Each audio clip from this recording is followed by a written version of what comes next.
from 264 to 146 BCE, Rome gained 2 territories, right? Someone tell me one of them. Yeah.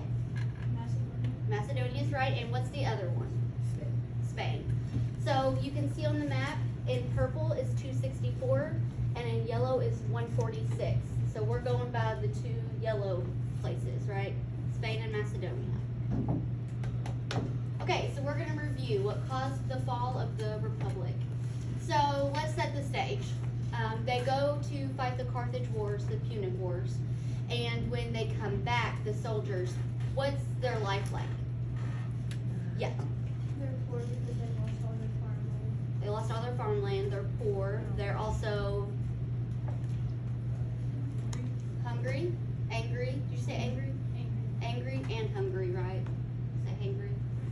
So they're hungry, they're poor, their farms have been ruined, their crops have dried out. Why did they lose their farms? Yeah. Because they sold them. Yeah, but they were also gone, right? So they just kind of, yeah. They sold. Yeah, and there was no one to take care of them. That's what I'm trying to get at, right? They left and nobody stepped in to take care of their farms. So when they get back from war, they have spent all their money in the war because they had to buy all of their own, what? Their own gear, their own Armor and like tools and whatever. and weapons, yep. And so they have to buy all their own stuff to go fight this war. They get home, their lives are gone, right? They're alive, but their livelihood is gone. They have no land because it's been either ruined by the Hannibal invasion or just fell to pieces because no one's there to take care of it. So they come home, they're hungry, they're poor, they're beaten, and they decide to move into Rome, into the cities looking for work, right? So that's kind of where we're at in Rome right now. At the same time, the patricians and the plebeians are fighting, and they're fighting because the patricians have bought this land up and promised jobs to these soldiers, and then they get in the cities and there's no jobs, there's no food. So what happens when you come home, you go to a city looking for work, there is no work to be had, so now you're poor, hungry, and the country and the community is kind of falling apart. What rises, what starts to happen? Yeah. You start to get like angry that as soon as you leave, all of this starts happening. Yep, so poverty and unemployment are rising, which leads to crime rising, right? I skipped over vetoes, and I'm sorry, I meant to do that. So remember Tiberius, we watched a video about him and his brother yesterday? So he's vetoing all of these laws that are important for, based on personal reasons. He wanted his laws to pass first, so he vetoed any law anybody else proposed until his passed, or because he personally didn't like someone. So that leads to discourse between the patricians and the plebeians as well. So that is happening, unemployment is rising, poverty is rising, and therefore, what is happening, else is rising? More people like trying to come in and save people. Yeah, so population, people are coming into the city, but it's all causing crime to rise. And on top of that, they don't trust the police. They don't trust the officials because the officials are being bribed by higher ups to do what those people want and not what's best for the common people, the people who are suffering because of the war that they just started. So private armies become a thing. And private armies, someone know what that means? After they get back and they move into these cities and they're working, they're not going to go willingly to another war. So how are militaries put together after this? They're bought. Bought, right? So they're paying for armies, and that's what private armies are. And this all leads to the rise of Julius Caesar. Okay? So Julius Caesar calls himself a lifelong dictator. And we're going to watch a video about that and answer some questions. So remember what we do when we watch a video? Chromebooks closed, level 0.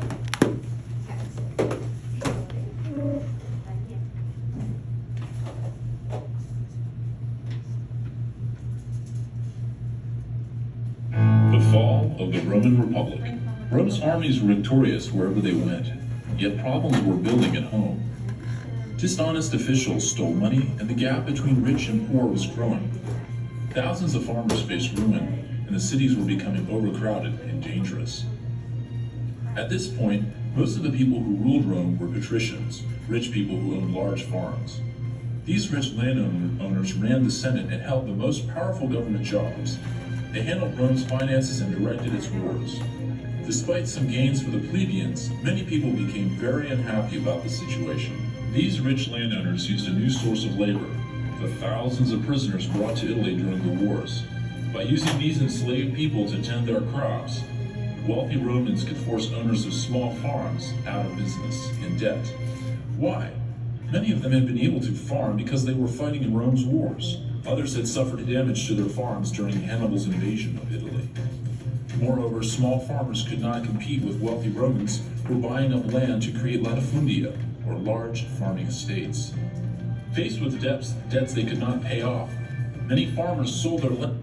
Okay, so we skipped over one.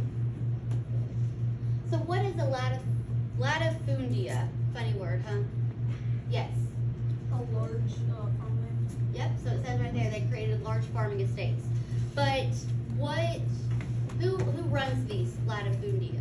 Yes. Very rich people. Right. And who's physically working on these farms? Like, who do they pay to work? Yeah, go ahead, Owen. Poor people. Poor people, slaves too, right?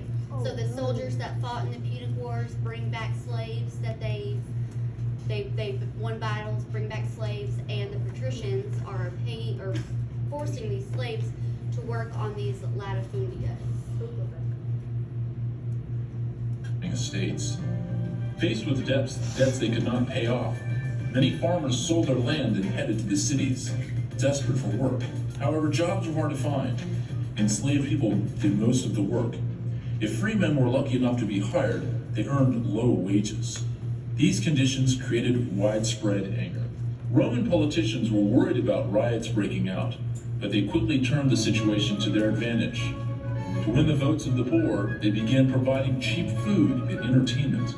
This policy of bread and circuses helped many dishonest rulers come to power. However, things only got worse. The Roman army took on a new role. Until now, the army had mostly stayed out of governmental affairs. Things changed when a military leader named Marius became consul in 107 BC. Previously, most soldiers were owners of small farms. Now, because this type of farmer was disappearing, Marius began to recruit soldiers from the poor. In return for their service, he paid them wages and promised them the one thing they desperately wanted: land. Marius's new military system led to new power struggles. It was not long before Marius faced a challenge from a rival general with his own army, a man named Sulla. In 82 BC, Okay, so Marius. What change did Marius make to the Roman army? Someone that hasn't answered a question, tell me. We just learned about it. Yeah, He gave land to the poor. right. So they promised land to slaves. In exchange for what though? Money. Yep, for them to join the army. So basically instead of paying them money, he's paying them in land, right? And that's a big thing that changes, and it kind of leads to a domino effect. Sulla drove his enemies out of Rome and made himself dictator. Over the next 3 years, Sulla changed the government. He weakened the Council of Plebes and strengthened the Senate. Then he stepped down from office. He hoped that the Roman Republic could heal its wounds and recapture its glory. Instead, Rome plunged into an era of civil wars for the next 50 years. Ambitious men saw how Sulla used an army to seize power. They decided to follow the same path. After Sulla left office, different Roman leaders battled for power, supported by their loyal armies. In 60 BC, 3 men were on top: Crassus, Pompey, and Julius Caesar. Crassus was a military leader and one of the richest men in Rome. Pompey and Caesar were not as rich, but both were successful military men. Drawing on their wealth and power, they formed the first triumvirate to rule Rome. The members of the triumvirate each had a military command in a remote area of the Republic. Pompey was in Spain, Crassus in Syria, and Okay, so what is a triumvirate? Another hard word to say. Yeah. It's this deal where you make a big that you have to make each one have some power. Right, so it's an alliance of three powerful men. I think they said it was money, power, and status, I think. That's what they said. Triumvirate, yes, very good. Tri means three, so triumvirate, three, it's a political alliance between three people. Does anyone remember or recall what they said the first triumvirate, who three were in that? What three people? Yeah, That was Julius Caesar. okay. What else? Someone who has an answer, tell me. So Julius Caesar, there's two more. Of what again? The three people that were in the first triumvirate. So Julius Caesar's one, and then there's two more. Okay, go ahead, tell me. Pompey, and one more. Anyone remember? I'll give you a hint, start with a C. Okay, Crassus, right? Crassus, Crassus. And this is where they're telling you where each of these three owned land. Caesar in Gaul, which is in modern-day France. While in Gaul, Caesar battled foreign tribes and invaded Britain. He became a hero to Rome's lower classes. Senators and others back home in Rome feared that Caesar was becoming too popular and might seize power like Sulla.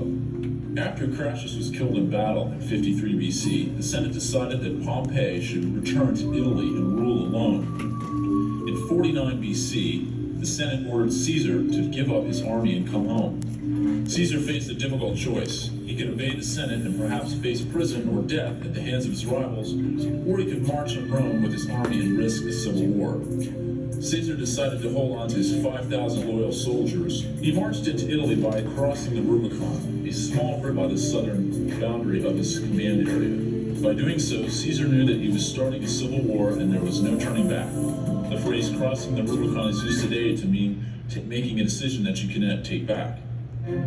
Pompey decided to stop Caesar, but Caesar was the better general. He drove Pompey's forces from Italy and then destroyed Pompey's army in Greece in 48 BC.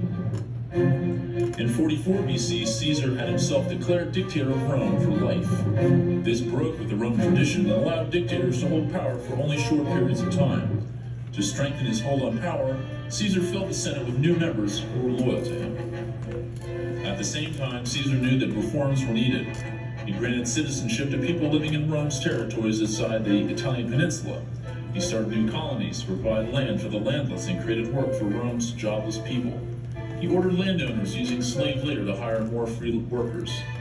These measures made Caesar popular with Rome's poor. While many Romans supported Caesar, others did not. His supporters believed that he was a strong leader who brought peace and order to Rome.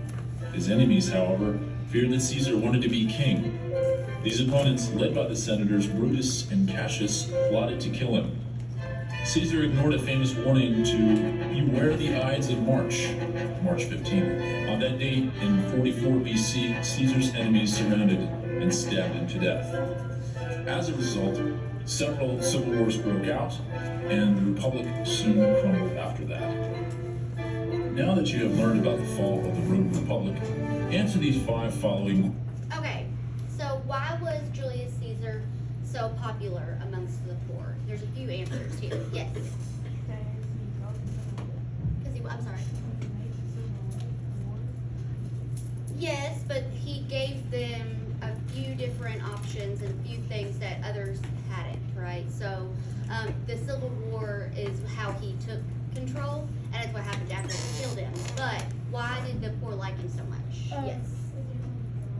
Gave him jobs. What else did he give them? Land. Land, right?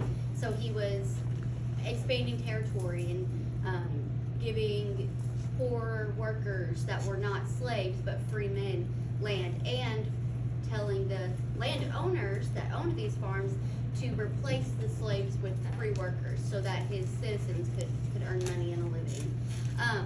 What else did he give the poor? Yes. Citizenship? Citizenship. That's a really big deal. He people who didn't live in Rome were able to be considered Roman citizens. And he also gave them something that we kind of started the day with, food.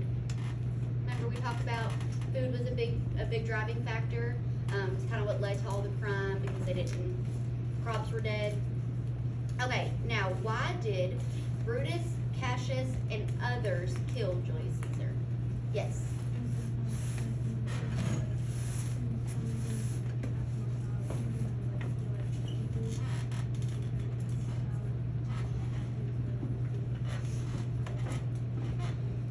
Yeah. So she said they were afraid that he was gonna become like a king. Right? Is that what you were trying to get at? So they were afraid he was trying to make himself into a king. He was becoming too powerful for their liking. And it's also important to note that people liked him. Miss Elliott said this earlier, and I think it's a good time to talk about it. People would rather be safe than free. Does that make sense to y'all? Do you know what we mean by that? Yes. So Julius Caesar was a dictator. They had a republic. They had a democratic-esque government style and elected officials. But Julius Caesar became a dictator. So he was a lifelong dictator too. How long can you be a consul for? Someone else. You've answered a lot. Yeah. 1 year. 1 year. And a dictator, you can be a dictator, I think it's defined as long as needed, right? A short period of time, it says in this video. But he named himself a lifelong dictator. So that was a problem. And people liked him, and they wanted to be safe. They were hungry, they were poor, so they chose to accept this dictator rather than be unsafe and be at risk of hunger and of danger and crime and death.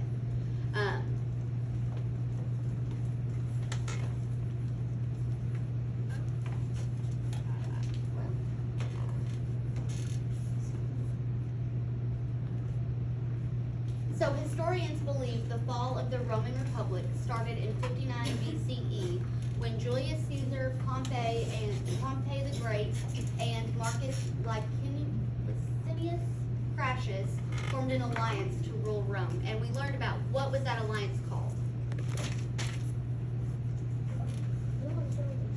Starts with a T. Yes. The Triumvirate. It's a tough word. Yeah, but you got it. So those three men were called the first triumvirate. So tri-3. Once Rome had a dictator for life, it was difficult to go back to the republic. So Julius Caesar, we're going to learn a lot about him when we come back from spring break, but we're going to just introduce to him.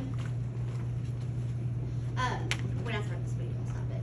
So military leaders attempted to gain power for themselves by making promises to poor farmers, and the Roman Republic began to fall apart. So promises like land, food, power. One such attempt was made by Julius Caesar in the first triumvirate, made up of Caesar, Crassus, and Pompey. You can go ahead.